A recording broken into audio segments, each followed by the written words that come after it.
Hi, we're Abby And Jeremy. with Scout Peak Home Buyers. If you've heard scary stories about cash buyers, you're not alone.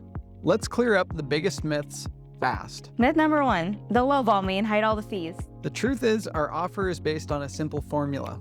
After repair value, minus repairs, minus holding costs, minus a minimum profit.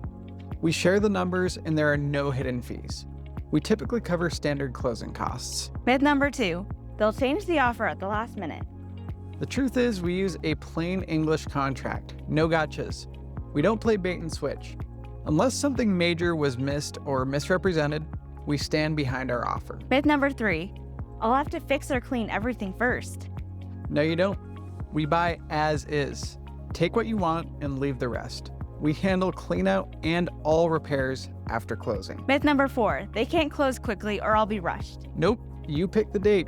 We can close in 7 to 14 days, or later if you need some more time. Myth number 5, it's risky.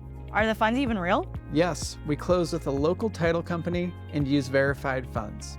You'll know exactly what's happening at every step. If you want a transparent, local option, we're here to help you compare all of your choices. To see your numbers and timeline, book an appointment on this page. No pressure, just clear answers. We're Scout Peak, local, helpful, and fair.